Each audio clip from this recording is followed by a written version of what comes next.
ஐயோ சரவண பாண்டி, என்ன இப்படி பண்ண சார்? ஐயோ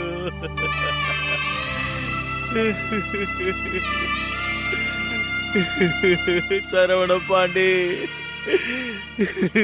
இப்படி பண்ணிட்டு போயிட்டியடா.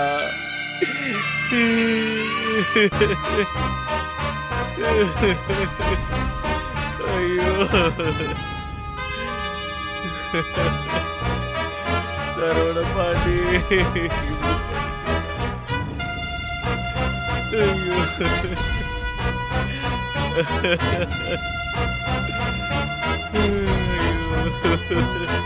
சரவண பாண்டி,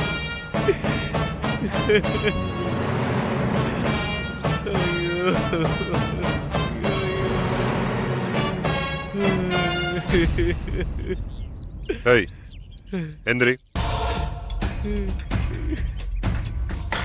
நீதான் முதல்ல பார்த்தியா? ஆமா சார். யாரு இவன்? என் ஃப்ரெண்டு தான் சார். தங்கறதுக்கு இடம் இல்லைன்னு சொல்லி கொஞ்ச நாள் என் கூட தான் சார் தங்கி இருந்தான். உன் வீடு எங்க இருக்கு? இதோ இங்கதான் சார். இவன் பேர் என்ன? சரவண பாண்டியங்க. எந்த ஊரு? தூத்துக்குடியா. உன் ஊரை கேட்கலையா? இவன் ஊர் எது? அவன் ஊர் தான் தூத்துக்குடி, எனக்கு சென்னை தான். எப்படி தண்ணி பழக்கம்லாம் உண்டா? அதெல்லாம் காத்தால ஆரம்பிச்சிருவையா. யோ உன்ன இல்லையா? இவன் எங்கன்னா நைட்ல தண்ணியை போட்டு அடிபட்டு செத்துட்டானான்னு கேக்குறேன். அவன் தண்ணியில அடிக்க மாட்டாயா? அப்போ நீதான் அடிச்சு கொண்டு போட்டியா? ஐயோ அப்படிலாம் யார் சார் சொன்னது? யாரோ சொல்றாங்க. விடிய காலையில 6 மணிக்கு நீ எங்க இருந்த? பால் போடுறதுக்காக போயிருந்தேன் சார். அதான் உன் வேலையா? அப்படிலாம் இல்ல சார், எந்த வேலை கொடுத்தாலும் போய் செய்வேன். திருடக்கூடாது, பொய் சொல்லக்கூடாது, ஒருத்தருக்கு மோசம் பண்ணக்கூடாது, நேர்மையா உழைச்சு சம்பாதிக்கணும், அவ்வளவுதான் சார். எத்தனை நாளா இவன் கூட தங்கியிருந்தான்? இப்போ ஒரு 15 நாளா தான் சார். அதுக்கு முன்னாடி எங்க தங்கியிருந்தான்? தெரியல சார், அத பத்தி நான் கேட்கல. ஏண்டா உன்னை பார்த்தா படிக்காதவ மாதிரி தெரியுது, இவனை பார்த்தா படிச்சவ மாதிரி தெரியுது. நீங்க 2 பேரும் எங்கடா சேர்ந்தீங்க? அவன் பிஇ படிச்சிட்டு இருந்தான் சார். அவன் படிக்கிற காலேஜ்ல நான் கழுவிட்டு இருந்தேன் சார். பாத்ரூம் கழுவிட்டு இருந்தேன் சார். காம்பினேஷனே சரியில்லை. சரியில்லைன்னா மாத்திடலாம் சார். என்னத்தடா மாத்துவ?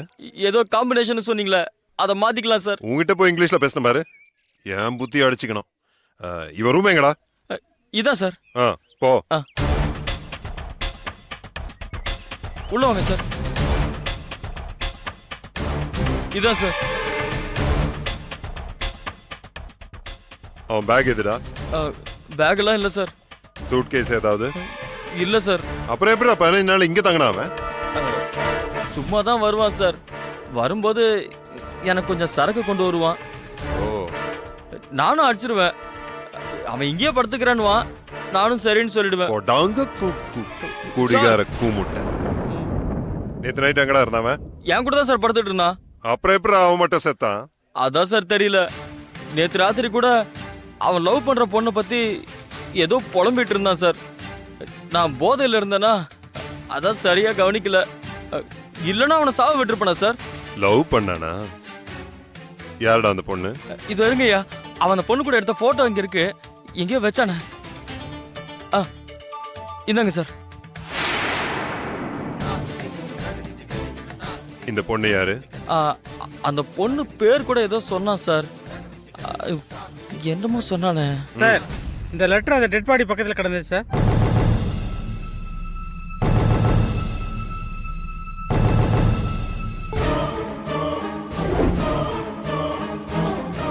கல்பனா? ஆமா சார், கல்பனா தான்.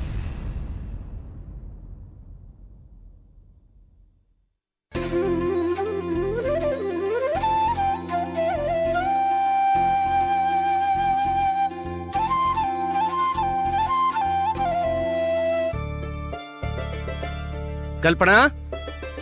மாமா, நான் இங்க ஃபர்ஸ்ட் ரூம்ல இருக்கேன். அம்மா ரூபேஷ் எங்கம்மா? ஜாகிங் போனாரு, இன்னும் வரல மாமா. Okay okay.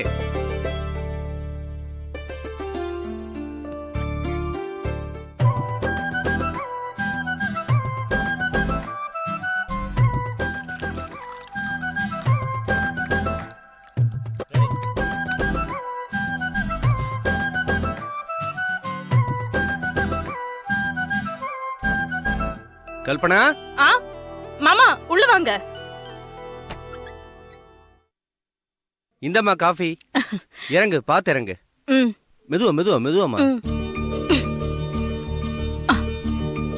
இந்தா சாப்பிடு. தேங்க்யூ மாமா. மாமா இதெல்லாம் நீங்க ஏன் பண்றீங்க? அவர் பார்த்தாருனா நான் ஏதோ சோம்பேறித்தனம் பட்டு உங்ககிட்ட இந்த வேலையெல்லாம் செய்ய சொன்னதா அவர் நினைப்பாருல்ல. நீ சும்மா இருமா. இந்த வீட்ல எங்களை எல்லாம் ஒரு தாய் மாதிரி பாத்துக்கிற நல்ல மருமக உன்னை விட்டா வேற யாருமா கிடைப்பா? இதே உங்க அத்தை உயிரோட இருந்தா இந்நேரம் உன்னை தலைமையில தூக்கி வச்சு கொண்டாடி இருப்பா. ஆமா, காஃபி நல்லா இருக்கா? ம் அருமையா இருக்கு மாமா. அப்புறம் மாமா இந்த மேல ஷெல்ஃப்ல எல்லாம் நிறைய ஃபைல்ஸ் கச்சா முச்சான்னு கிடக்குது. அதெல்லாம் தேவையா மாமா? அது இந்த கோவில் ப்ராப்பர்ட்டி கேஸ் ஃபைல்மா. ஓ இன்னும் கேஸ் பெண்டிங்ல தான் இருக்கு. நான் ரிட்டையர் ஆகிறதுக்குள்ள அந்த கேஸ் முடியற மாதிரி தெரியல. ம் அதான் எனக்கு கொடுத்த காப்பி எல்லாம் மேல போட்டு வச்சிருக்கேன். அது அங்கேயே இருக்கட்டும். ம் சரி மாமா. ஆமா, உனக்கு கொஞ்சமாவது ஞானம் இருக்காமா? ஏன் மாமா சாம்பார்ல உப்பு சரியா இருக்கா காரம் சரியா இருக்கிற மாதிரி கேக்குறீங்க? ஏன் அப்படி கேக்குறீங்க? பின்ன என்னம்மா, டாக்டர் உங்ககிட்ட என்ன சொல்லிருக்காங்க? 2 மாசம் கர்ப்பமா இருக்கேன், அதனால ரொம்ப ஜாக்கிரதையா இருக்கணும். குனிஞ்சு நிமிர்ந்து வெயிட் எல்லாம் தூக்க கூடாது. இந்த மாதிரி நிறைய சொல்லிருக்காங்க மாமா. இதுல எது கேக்குறீங்க? சொன்னதுலயே தான் பாயிண்ட் இருக்கேம்மா. இவ்வளவு உயரத்துல நீ ஏறி வேலை செய்யலாமா? ரெஸ்ட் தானே எடுக்கணும். என்ன மாமா நீங்க டாக்டருக்கு என்ன வாய்க்கு வந்தபடி எல்லாம் அட்வைஸ் பண்ணுவாரு. நம்ம வீட்ல எவ்வளவு வேலை இருக்குன்னு கொஞ்சம் யோசிச்சு பாருங்களேன். நீங்க கோர்ட்டுக்கு போகணும், அவரு ஆபீஸ்க்கு போகணும், அகிலா காலேஜ் போகணும். இது எல்லாம் நடக்கணும்னா அதுக்கு பின்னாடி பொம்பளைங்க கமிட்மெண்ட் கொஞ்சமாவது இருக்கணும்ல. நான் ரெஸ்ட் எடுத்தேனா அதெல்லாம் யார் செய்வாங்க சொல்லுங்க? உனக்கு வீட்ல ஒரு வேலைக்காரி வச்சுக்கன்னா வேணாங்கிற. மாமா அத்தை உயிரோடு இருக்கும்போது வீட்ல வேலைக்காரங்க இருந்தாங்களா? இல்ல. ம் நானும் அதே கேட்டகரி தான். வீட்ல வேலைக்காரங்க நம்மளால செய்ய முடியாத வேலை செய்யறதுக்காக மட்டும்தான். எனக்குன்னு அந்த மாதிரி சிச்சுவேஷன் இன்னும் வரல. இப்ப 2வது மாசம் தான், இன்னும் 8 மாசம் இருக்கு. அதுக்குள்ளால என் அம்மாவை கூட்டிட்டு வந்து என் பக்கத்துல வச்சுக்கிறேன். சரிங்களா? அம்மாடி, ஊருக்கெல்லாம் தீர்ப்பு சொல்ற ஜட்ஜா இருந்தாலும் உன்கிட்ட வாய் கொடுத்து ஜெயிக்க முடியாதுமா. சரிம்மா, சின்ன சின்ன வேலை ஏதாவது இருந்தா செஞ்சுக்க. இந்த மாதிரி உயரமா செய்யற வேலையெல்லாம் செய்யாத என்ன? சரிங்க மாமா. அப்புறம் மாமா மேல ரூம்ல ஹீட்டர் வேலை செய்யல, அதனால உங்களோட சோப் டவல் எல்லாமே இந்த ரூம்ல ஷிஃப்ட் பண்ணிருக்கேன். நீங்க குளிச்சிட்டு வந்துருங்க. டிஃபன் ரெடியா இருக்கு, நான் எடுத்து சரிம்மா. வைக்கிறேன்.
Yeah, we don't want to do anything to scare your children. That's the last thing we want to do. We don't want to scare anybody.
you enjoyed this video, kindly like, share, comment, and for further our interesting videos, subscribe our channel below.